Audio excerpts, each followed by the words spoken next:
ദൈവ തിരുനാമത്തിന് മഹത്വം ഉണ്ടാകട്ടെ. അനുഗ്രഹീതമായ നല്ലൊരു ദിവസത്തിനായിട്ട് നന്ദി പറയും. നമ്മളെല്ലാവരും സൈക്കിൾ കണ്ടിട്ടുള്ളവരാണ്. പണ്ടത്തെ ഒരു സമയം സ്കൂളൊക്കെ വെക്കേഷനൊക്കെ ആകുമ്പോഴത്തേക്കും സൈക്കിളിന് വാടകയും കൊടുത്ത് സൈക്കിളൊക്കെ ചവിട്ടിയ ആളുകളാണ്. എന്നാൽ ഇന്നത്തെ കുഞ്ഞുങ്ങൾക്ക് ഇതൊന്നും അറിയത്തില്ല. അവർക്ക് സൈക്കിൾ എന്താണെന്നോ അതിന്റെ മേളിൽ സൈക്കിൾ ചവിട്ടുന്നതിന്റെ ഒരു സന്തോഷം എന്താണെന്നോ ഒന്നും അവർക്കറിയില്ല. അവർക്ക് ആകെ അറിയാവുന്ന ഒരു കാര്യം മൊബൈലാണ്.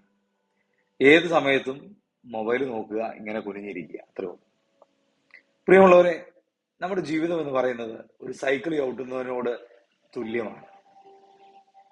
കാഴ്ചയ്ക്ക് സൈക്കിൾ വെറുതെ നിൽക്കുമ്പോൾ കാണാൻ നല്ല രസമാണ്.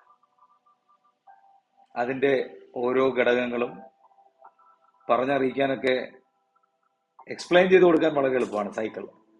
എന്നാൽ ചവിട്ടുക എന്നുള്ളത് ഇച്ചിരി സാഹസികമാണ്. അതിന്റെ മണ്ടയ്ക്ക് ആദ്യം വലിഞ്ഞു കയറണം, ഒന്ന് ബാലൻസ് ചെയ്യണം, പിന്നെ പെഡൽ ചവിട്ടണം. ചവിട്ടി കഴിയുമ്പോഴേ ഇത് മൂവ് ചെയ്യുള്ളൂ, മുമ്പോട്ട് പോകണം. അങ്ങനെ മുമ്പോട്ട് പോയെങ്കിൽ മാത്രമേ ആ സൈക്കിൾ ചവിട്ടുന്നത് കൊണ്ട് പ്രയോജനമുള്ളൂ. ചിലർ ഇന്നും സൈക്കിളൊക്കെ ഉണ്ടെങ്കിലും അതിങ്ങനെ ഉരുട്ടിക്കൊണ്ട് നടക്കുന്ന ആൾക്കാരുണ്ട്. അവരുടെ കാര്യമല്ല പറയുന്നത്. എന്നാൽ സൈക്കിൾ ആസ്വദിച്ച് ചവിട്ടുന്നത് പോലെയാണ് നമ്മുടെ ജീവിതം.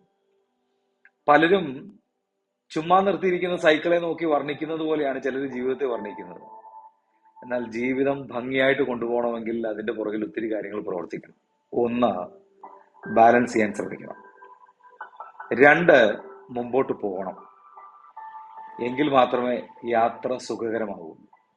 പ്രിയമുള്ളവരെ, നമ്മുടെ ജീവിതത്തിന്റെ അനുഭവത്തിൽ നമ്മുടെ ജീവിതം എന്ന് പറയുന്നത് വളരെ സിമ്പിളാണ്, ഭംഗിയായിട്ട് കൊണ്ടുപോകാൻ പറ്റുന്ന ഒരു കാര്യമാണ്. എന്നാൽ ചെറിയ ചെറിയ കാര്യങ്ങൾ നമ്മൾ അതിനെ കോംപ്ലിക്കേറ്റഡ് ആക്കുമ്പോൾ ആകെ വിഷയമാവും. അതുകൊണ്ട് നമുക്ക് തന്നിരിക്കുന്ന ആയുസ്, ഈ ചെറിയ സമയം, ഈ ചെറിയ ജീവിതം അനുഗ്രഹിക്കപ്പെട്ട നിലയിൽ ഭംഗിയായി മുൻപോട്ട് കൊണ്ടുപോകുവാൻ സർവ കൃപാലുവായ ദൈവം നമുക്കെല്ലാവർക്കും കൃപ നൽകട്ടെ എന്ന് ആത്മാർത്ഥമായി ആഗ്രഹിക്കുന്നു, പ്രാർത്ഥിക്കുന്നു. എല്ലാവരെയും ദൈവം ധാരാളമായി സഹായിക്കട്ടെ.